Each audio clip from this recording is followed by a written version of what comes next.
English language books on page number 135, dialogue writing. This chapter is coming in your final exams, as you all know. Come on, let's start reading. Dialogue writing is an art of talking which occurs when two persons converse with each other. By dialogue writing, we can improve our conversation skills and imagination. While writing dialogue, we should pay attention to some points which are given below. Dialogue writing बेटा एक skill है talking का.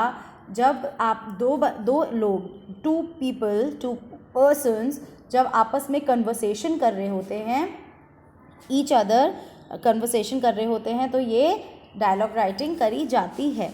हम as it is जो उस person ने वो speech बोली होती है, हम वो एज इट इज़ लिखते हैं, जैसे हम अपनी स्टोरीज़ में भी ऐसा करते हैं. अभी हमने स्टोरी राइटिंग वाला लास्ट चैप्टर किया था, उसमें मैंने आपको ये बताया था.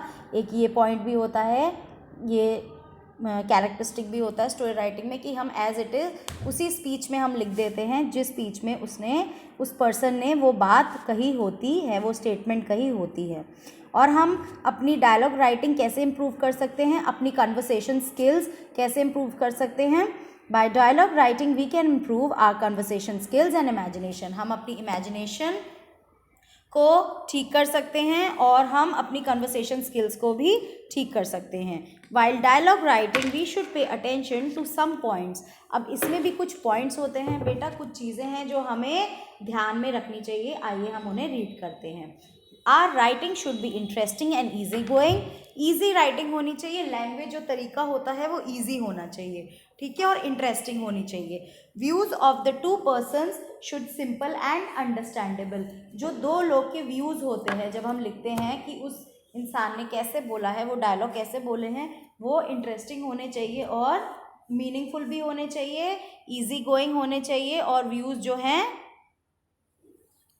अंडरस्टैंडेबल, जो रीड करने वाला है उसके लिए अंडरस्टैंडेबल होने चाहिए, कि वो समझ पाए, इतने ईजी लिखने होने चाहिए, ठीक है.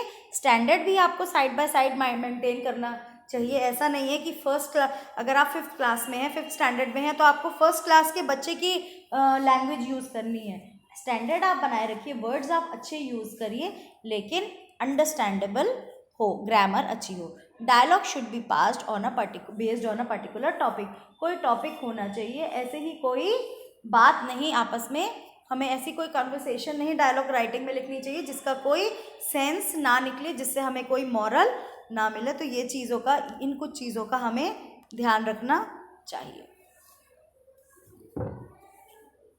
आगे आएंगे. Read the following conversations between Renu and Shyam. अब हम पढ़ेंगे, ये कन्वर्सेशन है रेनू और श्याम के बीच में जो हुई है. रेनू क्या कह रही है, what are you searching for on Google. Shyam I don't know the meaning of a word so I am searching on Google. अब यहाँ पे आप देखिए, इंटरेस्टिंग भी है, इजी गोइंग है, कैरेक्टर्स भी हैं. रेनू और श्याम है, वो आपस में बात कर रहे हैं. रेनू श्याम से पूछती है, जैसे उसने पूछा है एज इट इज़ हमने यहाँ पे उतार दिया. वो उससे पूछती है, रेनू पूछती है उससे कि क्या बात है, तुम इसमें क्या सर्च कर रहे हो. तो वो कहता, श्याम कहता है, मुझे एक वर्ड का मीनिंग नहीं पता है, तो वो मैं सर्च कर रही हूँ. Renu, why don't you look up for the word in a dictionary. तुम डिक्शनरी में उस वर्ड के लिए उस वर्ड का मीनिंग क्यों नहीं ढूंढ लेते हो. Shyam, who wants to waste time searching in the dictionary. तो वो कहता है कि डिक्शनरी में सर्च करके कौन टाइम वेस्ट करेगा. Who wants to waste time searching word in a dictionary. Renu कहती है, you mean looking up in a dictionary for words is a waste of time.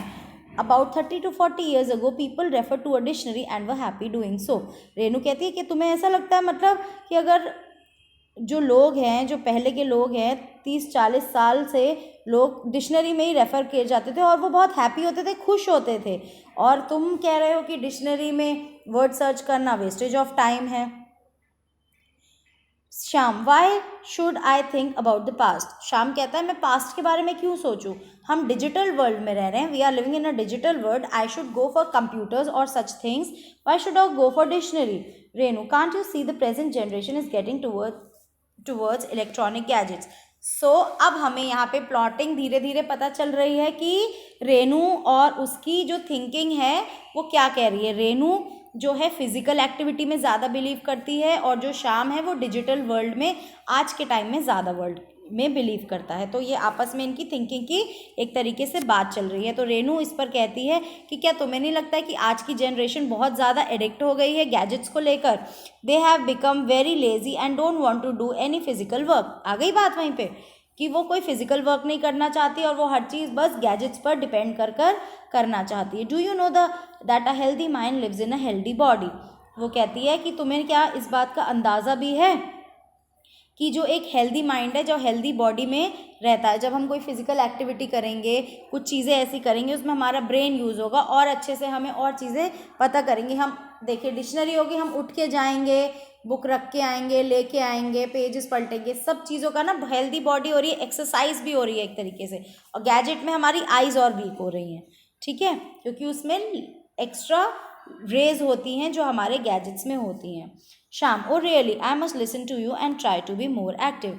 तो शाम इस बात को अग्री करता है और कहता है ठीक है, मुझे तुम्हारी बात सुननी चाहिए और क्या बोलते हैं इसको अपनी बॉडी को और एक्टिव करना चाहिए। ऐसे ही बेटा इन्होंने एक कन्वर्सेशन जयंत और गगन के बीच दी हुई है जो उनके बर्थडे गिफ्ट पर है। अब हम नेक्स्ट पेज में आएंगे, ठीक है। एक्सरसाइज में जो फर्स्ट वाला है, राइट अ डायलॉग, ये देखिए, right a dialogue between Mahak and Farhan on the increase in crime in metropolitan cities. ये जो फर्स्ट वाला है ये बेटा हम फाइनल टर्म में करेंगे। I will write this for you and I will give you in writing and you have to read this as it is. ये महक और फरहान के बारे में है, तो जो महक बोलेगी डायरेक्ट स्पीच है ये, ठीक है बेटा। तो ये एकदम जैसे वो बोलेगी वैसे ही लिखनी है स्पीच, ठीक है। So only one we will do. Thank you class.